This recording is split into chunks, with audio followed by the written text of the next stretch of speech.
Speedway Report is a production of ZTV.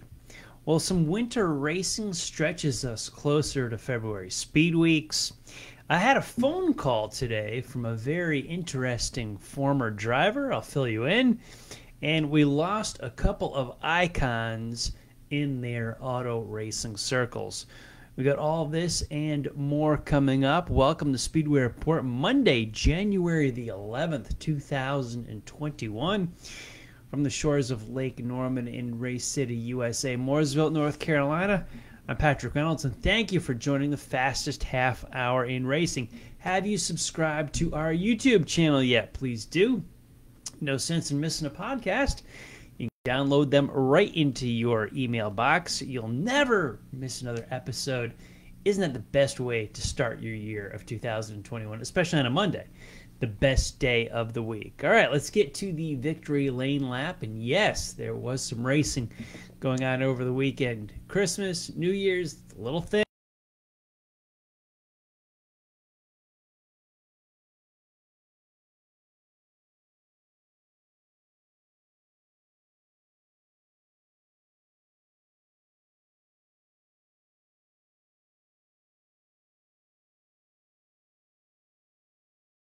Five consecutive wins, 5 years in a row. Michael Page has taken home the $6,000 check for the first week in January. Out west on the dirt again, the Wild West Shootout is being held in Santan Valley, Arizona. It's a week-long event, and Saturday night was the first race. 3 divisions, 171 entries total. Those guys are eager to get out of the cold, get into the heat, and do some racing. Saturday night's Modified A main was won by Justin Strand. The Super Late Model race by Jonathan Davenport, and the X Mods by Jory Burke. Last night, the Modifieds were taken by Jake Gallardo. Ricky Thornton Jr. grabbed another win in Super Lates, and Shane Sabraski was your winner in X Mods. Now we've got an off night this evening as we go live here on Speedway Report. Tuesday night, the 12th, they're going to have a pit party and a concert. They will resume racing on Wednesday, the 13th of this week. And then they'll skip a night on Thursday, Friday, Saturday, Sunday next weekend. They will button up the Wild West Shootout for 2021. Yes, we will have all the results right here on Speedway Report. Closer to our home here, just down the road in Dillon, South Carolina, they ran the annual New Year's Bash. Not exactly on New Year's Day, but close enough. Big race for the street stock division, 111 laps, 2,500 to win. Bobby Tubbleston III was your winner. And the Chili Bowl, probably one of the biggest short track races of the year, arguably the biggest, gets underway tonight. Everybody is down in Tulsa, Oklahoma. They began practice earlier today, this morning actually, with the rotating practice session. The first heat race of this year's Chili Bowl in the week-long event began about 30 minutes ago from our live broadcast. Next week, we'll have all the results from this year's Chili Bowl. Still remains on my bucket list. I remain here in Charlotte. Doesn't look like I'm going to Tulsa, Oklahoma this year. Chili Bowl someday. I've checked off enough of them over the years, so no crying, no whining. Yet I will get back to checking off some new ones soon. COVID last year did none of us any good. Let's see what we can do this year. Alrighty, I want to talk about a couple of icons that since we were on the air last, well, they left the sport, and their impact was greatly felt across racing. Names that are pretty obvious within their own circles. In the IndyCar ranks, Pat Patrick passed away. He was in his 90s, and as a IndyCar team owner, he visited Victory Lane at the Indianapolis 500 3 times. The final time was with Emerson Fittipaldi with that great duel with Al Unser Jr., that everybody remembers. Jr. going into the wall on the next to last lap. Emo cruising to the win with the final lap under caution. A memorable race. But the other two, his driver was Gordon Johncock. And Gordon Johncock and Pat Patrick, they paired up to win these two 500-mile races at Indianapolis. And my goodness, were these two on the opposite ends of the memorable one. I'm going to paraphrase Donald Davidson. And in 1973, Gordon Johncock won that race. And as Davidson said, the year nobody wanted to remember. And then Johncock and Pat Patrick won in 1982, the finish that no one could ever forget. We had rain delays in 73. We had deaths in 73. It was a rain-shortened event. Gordy was leading when the rain finally fell and the checkers in the red, and everybody at that point really wanted to just get the heck out of there. And then in 1982, that classic win, replayed over and over again, just an amazing moment in Indianapolis Motor Speedway history. Gordon Johncock held off a charging Rick Mears. The two of them crossed the white flag, wheel-to-wheel, side-by-side for the win. For the one lap to go, Johncock got the advantage going into one. Mears made the final stab on the coming out of 4 on the last lap, pulled up to a clear view of Johncock's side pod. Not to be. Gordy won in 82. This was all in Pat Patrick's equipment. His final IndyCar start, I believe, was in 04, the 04 season at the Speedway, possibly 05. Was a big factor with IndyCar racing for so many years. Pat Patrick, thanks for the memories. IndyCar racing will not be the same without you. And I want to talk about a family friend also left us this past week, Andrew McElravy. Old Mac, as he was known across the short track world, big figure in the Northeast racing in the modified division as far as dirt cars as well as pavement cars. Spent his entire life at racetracks and in his camper. Now, even if he's not a guy that you know, everybody knew him as Mac. McElravy was his full name. Mac. Everybody, we knew him all over the place. He knew my grandfather. He goes way, way back. And you couldn't go to a modified race, pretty much any of the big ones, without seeing Mac there. He's one of those guys where if you don't know who he was, I'm saying the name, who is this guy? Go on the Speedway Report with Patrick Reynolds' Facebook page. I put a photo of him up there. It was shared from a tribute from the Danbury Race Arena page, and you'll recognize Mac. Anybody in the Northeast in modified racing, they knew who he was because I couldn't go to a big race without him. Whether all the pavement cars, he was there for the glory days of Evans and Bodine and Troyer, and well before that, he was there for the Ruggiero, Kent, Stefanik, Spencer years. He was at dirt cars. You saw him at Eastern States in Middletown. You saw him at Super Dirt Week in Syracuse. If there was a fall final or a World Series in Connecticut to be held, he was there. All the big modified races. Mac, much like Pat Patrick, he was a fixture of the sport, defined it as far as a fan and a participant. Guys, we'll see you someday again at the big racetrack in the sky. But thanks, both of you, for all you did for the sport. I do want to touch on Hailie Deegan tonight. This was another incident where if you haven't heard, Hailie said a word that really shouldn't be spoken out loud, or we don't do it too much, and it was caught on this online iRacing game broadcast. She's going to sensitivity training. I think the whole world is just getting too soft. We're throwing out a little vocabulary here and there online. Lighten up, folks. She's 18 years old. She's got a bright future. She's a good kid. I met her, talked to her, know her a little bit. We say words now and again, especially when we're not on air. I'm cognizant of when I'm on air, on this microphone right here, on camera. Mistakes can happen. I can say some things. I certainly talk differently when I'm with my friends, just privately, than I am online or on air. Everybody does. Everybody in broadcasting does. Racers do as well. It happens. Hailie Deegan, my corner, still got a bright future in the sport. Just wanted to touch on it. I didn't want to spend a lot of time on that. Social media has just been evil, dark place of Twitter, Facebook, Instagram.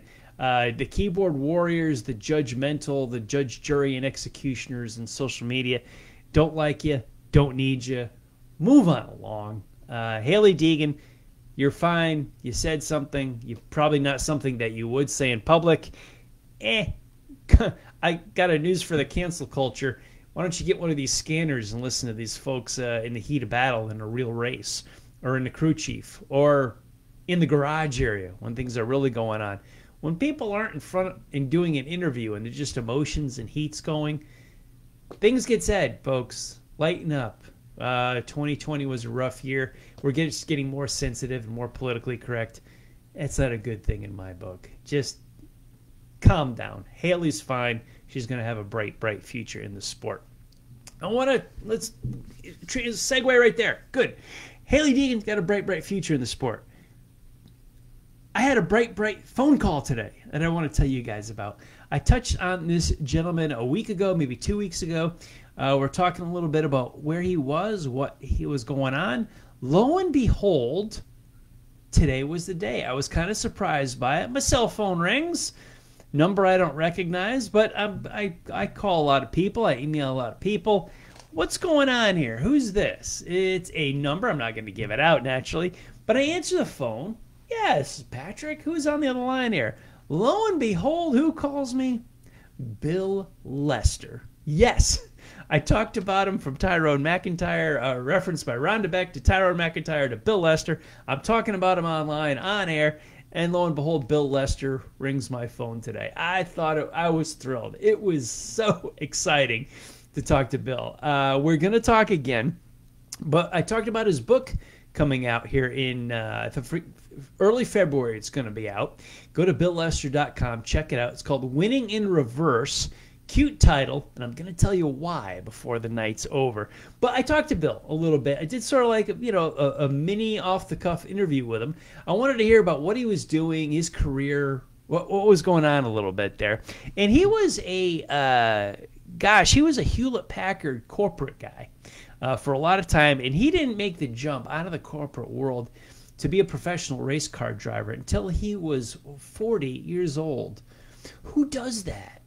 Was the guy crazy or courageous? I think he was courageous. He gives a lot of credit to his wife that helped him along with support and finances and things like that. But we dove into his story a little bit deeper. He's older than me, but he's a longtime fan of the sport. Northern California guy. Became a fan of the sport seeing Can-Am racing at Laguna Seca. He saw some of the greats, Bruce McLaren, Peter Revson, the glory days of Can-Am racing. He was there, and he saw these guys. When I was a kid, Can-Am racing was big. It was still a big deal, but I think it was coming over the top a little bit and on a downward slide. We've seen this, everything's cyclical. We've seen it in IndyCar. We've seen it in NASCAR. Can-Am used to be a huge thing, and it's sort of a little bit fade when I was a little kid. However, it was really a bigger deal when Bill Lester was a kid. This is the type of stuff that he fell in love with. I love asking this of different guys. Where'd you get your bite in the sport? What part of the sport put their teeth in you, and then you were stuck with it for life? Can-Am racing in Northern California is where Bill Lester, 8 years old, saw this racing with his dad, and he wanted to be a race car driver. I remember this moment when I was a little kid. My dad took me to my first race, saw the stock cars for the first time, and said, I want to be a race car driver when I grow up. Bill Lester says, I want to be a race car driver when I grow up. So this story is being told, and I wouldn't call it a story, or he won't call it a story. Bill Lester won't call it his story in his book. It's more of a memoir. It's more of a tale. The format for the book, or the premise of it, is overcoming obstacles. Now, overcoming obstacles, it's going to be a background in auto racing. Some of you in the audience might know Mike Mooney, who I referenced to Bill Lester today. They didn't know each other. But in any event, Mike Mooney has a book as well called Reputation Shift. And Mike Mooney handled somewhat the PR side and the business side in the NASCAR garage for a long time. His book deals with your reputation in a professional and personal manner. The background of it is his career in NASCAR. The background is irrelevant. The book can be used in any aspect, whatever you do, whether you're in racing or not, doesn't matter. Mooney's book just used it. He learned his lessons, got the stories with a NASCAR career, and it can be transferred anywhere. Bill Lester has a similar viewpoint on this. Overcoming obstacles is the point of the book. He's got a background of his auto racing career, but it doesn't really matter where you are now in life as far as professional or personally. This book is applicable to overcoming the obstacles. Jonathan Ingram assist Bill in writing this. I know Jonathan from my work with Aruba, and Bill told me a little bit about the book. Interesting tale. I had a caution, Bill. I actually stopped him a little bit because I did not want to get much like a movie trailer.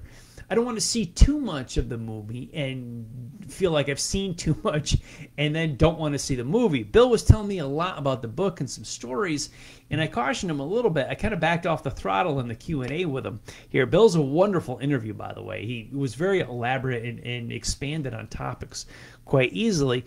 But I want to read the book first, and then I got his number now. I do want to call him on the backside of the book and talk to him a lot more about what I just read.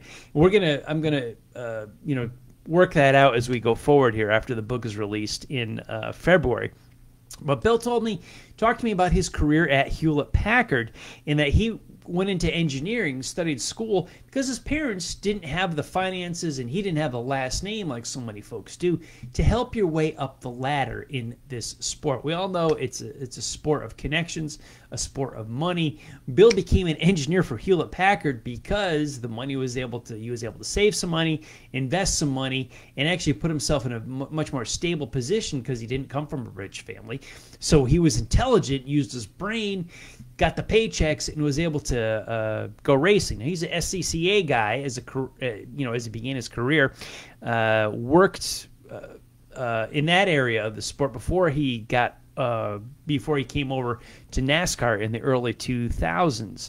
But he told me about racing, just seeing it, loving it, the sights and smells of the sport. That's what drew me to it. I smell fried dough at a fairgrounds, and it brings me back to when I'm 7 years old in Danbury, Connecticut at the race arena, still to this day. So I get just that feeling, that noise, that sound of the sport that just grabs you.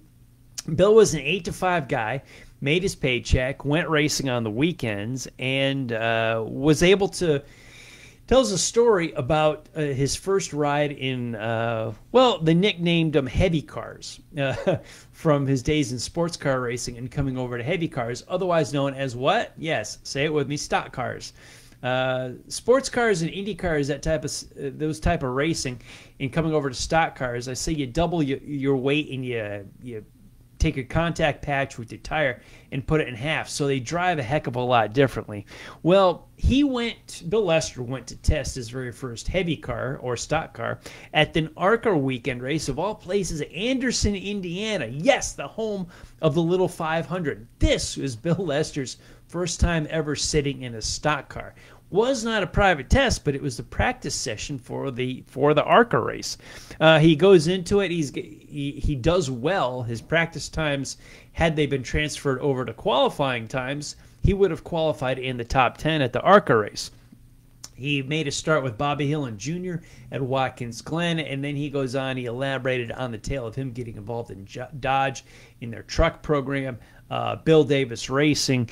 I don't want to give away too much because we got to read the book. You and I both, though, and we're going to get into this. But he talks about just overcoming obstacles as a guy with not a lot of money, a guy without the last name, and then coming from California and the West Coast to the southeastern United States as a man of color, coming into the southeastern United States, into the NASCAR world.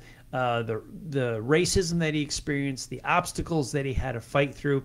As I mentioned on this show a few weeks ago, I see NASCAR racing as not any kind of a racist sport. I haven't really experienced it ever in my life, but I'm also a white guy. And it's not always the same experience for everybody in the United States of America. So with an open mind, I listened to Bill. He touched on it a little bit. I didn't want to make that the focal point of our conversation, but I certainly asked him about it, and I wanted to be sensitive to his point of view. And he did tell me, right from the get-go, the color of his skin did matter, how people viewed him, the opinions of him, just on sight. And that happened when he was very young, even in the road racing ranks.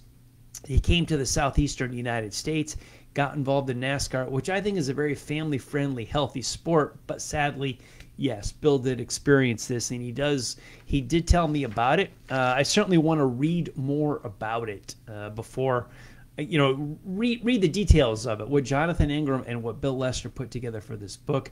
I want to read more about it and then talk to Bill Lester again. Hopefully we get him on air, or I can talk to him, off air, and then relay the message to you. But that's the path I want to go. And it's called Winning in Reverse. That's the title of the book, Winning in Reverse. Why is it? This was clever. Bill came up with a title himself. It's because his last race ever was in what? It was in a go-kart. A professional race car driver ran his entire career and then finished out his career in a go-kart. Everybody else starts their career in a go-kart, advances through the ranks, through road racing, stock cars, Indy cars, what have you, and finishes their career there, and then steps away. So I thought that was clever.